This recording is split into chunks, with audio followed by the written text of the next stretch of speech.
ได้มีครอบครัวหนึ่งที่มีกันอยู่3 พ่อแม่ลูกซึ่งว่าครอบครัวพวกเขานั้นก็ได้มีฐานะที่ยากจนต้องทำมาหากินหาเช้ากินค่ำนั่นล่ะครับเป็นอะไรแน่เฒ่าเขาเฮาปีนี่ช่วงที่ได้กินอยู่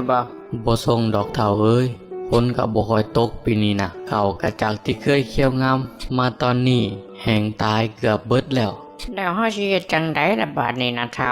ข้อยก็บ่จักคือกันแหละคันสิให้ดีก็ต้องได้ไปหาของป่าหาหน่อไม้มาดองไว้นั่นแหละเอาไว้ถ้ากินยามบ่มีข้าวหั่นล่ะเฒ่าเอ้ยจักสิหาจังไดชาวบ้านหลายคนก็หาคือกันหน่อไม้ก็แทบสิบ่มีแล้วตั้งแต่กอไผ่ก็ยังสิบ่เหลือแล้วถ้าแม่นว่าขอไผ่กินได้เขาคือสิขุดเมื่อกินแล้วล่ะเฒ่าเอ้ยเอาจังสี่ซะพ่อแม่มื้ออื่นผมสิออกไปหาหน่อไม้ไปหาเผือกหามันมาไว้หลายแล้วลูกสิไปหาแถวใดล่ะ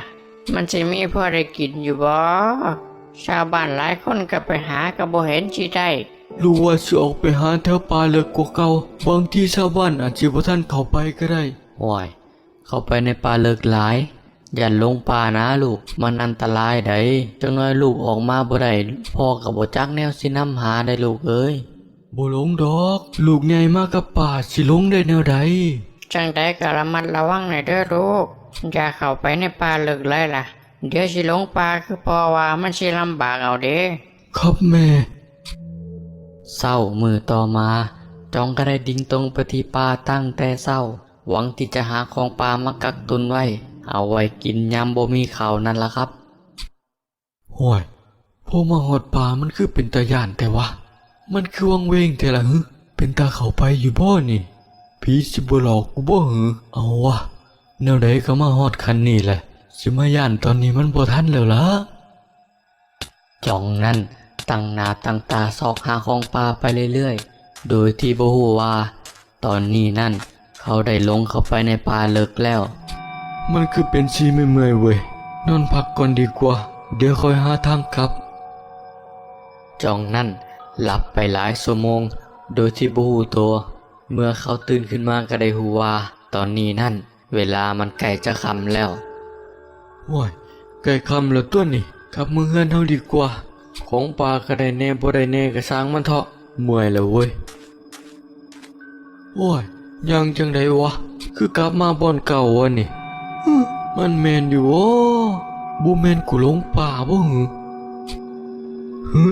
เมื่อยเว้ยสงสัยกูสิหลงป่าแล้วแบบนี้1 มื้อต่อมาสิเห็นอะไรสิออกจากป่านี่ได้เนาะกูสิบ่ตายอยู่นี่บ่เวลาก็ผ่านไปหลายวันทางด้านจ่องก็ยังหาทางออกบ่ได้ตัดภาพมาทางผู้เป็นพ่อและแม่ของจ่องก็พากันออกตามหาลูกเพราะบ่เห็นลูกออกมาจากป่าหลายมื้อแล้วจ่องเอ้ย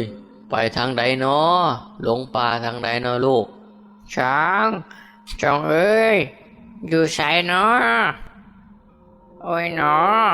บ่น่าให้ลูกเข้าไปในป่าเลยสงสัยสิหลงเข้าไปในป่าเลิกแล้วเฮาสิเฮ็ดจังใดดีวะเฒ่านี่มันก็หลายมื้อแล้วลูกเฮามันสิมีชีวิตรอดอยู่บ่นี่ต้องรอดที่เฒ่าลูกเฮามันก็ใหญ่มากับป่าข่อยว่ามันต้องเอาชีวิตรอดออกมาได้แหละแต่นี่มันก็หลายมื้อแล้วเด้ล่ะคันว่า2-3 มื้อนี่มันอาจสิรอดกลับมาได้อันนี้มันหลายมื้อแล้วข่อยเลยย่านเด้ย่านหยังล่ะเฒ่าข่อยเลยย่านมันหลงเข้าไปในป่าอาถรรพ์นั่นล่ะโอ้ยถ้ามันหลงเข้าไปในป่าอาถรรพ์แล้วมันสิเกิดหยังขึ้นล่ะเฒ่าโอ้ยเจ้าบ่จักซะบ่ในป่าอาถรรพ์ผีป่าก็หลายสัตว์ป่าก็หลายคันไผลงเข้าไปในนั้นบ่มีทางสิได้ออกมาดอกต้องให้เป็นผ่านป่ามี4 มือก็ตามเพราะเส้นทางในป่าอาถรรพ์สิเปลี่ยนไปจากเดิมทุกมือแฮงอยู่ดนไปแฮงบ่มีโอกาสได้ออกมาอีกโอ้ยลูกบ่น่าเลยถ้าแม่นลูกหลงเข้าไปในป่านั่นแม่ก็คือสิบ่มีปัญญาไปตามหาลูกแล้วล่ะข่อยว่าทำใจเฒ่าๆลูกเฮาคือสิหลงเข้าไปในป่านั่นแท้ๆแหละข่อยว่านี่นั่นล่ะครับทั้งผู้เป็นพ่อและแม่ต่างก็พากันเสียใจที่ลูกชายคนเดียวได้หายไปในป่าโดยที่บ่มีทางสิตามหาได้